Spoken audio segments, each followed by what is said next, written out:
रसूल पाक सल्लल्लाहु ताला अलैहि वसल्लम ने फरमाया, मेरी उम्मत में ऐसे लोग आएंगे जो रंग बरंगे खाने खाएंगे, अनवाओ अकसाम के मशरूबात इस्तेमाल करेंगे, तरह तरह की ज़ेबो जीनत करेंगे और मुंह फाड़ फाड़ के बातें करेंगे, मुंह खोल खोल के गुफ्तगू करेंगे। हुजूर ने पता क्या फरमाया? फरमाया ये मेरी उम्मत के बदतरीन लोग हैं।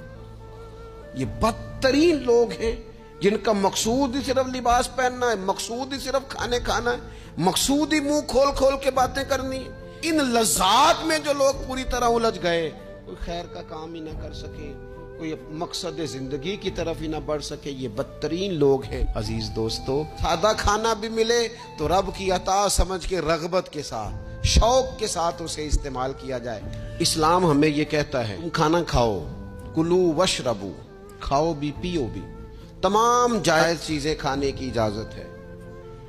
लेकिन नबी पाक अलैहिस्सलाम ने फरमाया कमर सीधी रखने के लिए खाओ।